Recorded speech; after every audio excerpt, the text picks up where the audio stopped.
Et quand j'ai passé le permis, j'ai fait une dinguerie. Tu sais, la monitrice, c'était une grosse gouère. Bien rose.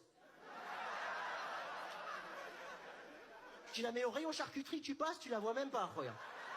C'est pourquoi ils ont mis un jean à Shalou, fais pas les autres, là. Je suis confus.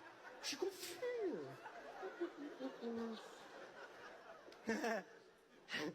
Grosse haloufa de ouf.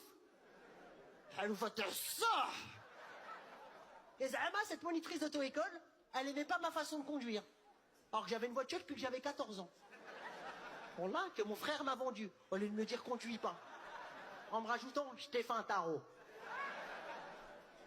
Je conduisais depuis longtemps, mais j'avais pas appris dans les codes de l'auto-école. Et une fois de plus, je vous l'ai dit, ma famille m'a toujours appris à ne pas suivre les codes. Et un jour, c'est parti en couille. Forcément, tu te confrontes à cette société, c'est parti en couille. Je me rappelle, c'était une heure de conduite, comme ça.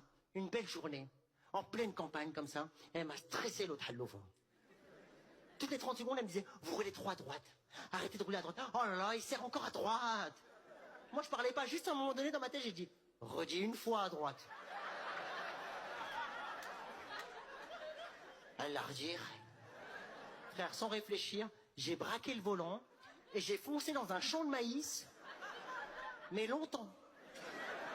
Normalement, au bout de 20 secondes, tu dis, j'ai fait une dinguerie, j'arrête. Je passais la 3, je passais la 4, elle rebondissait comme ça, des trucs de maïs qui tapent sur le pare-brise. Elle a pleuré de toute sa graisse, zit le hout comme ça qui sortait de ses yeux.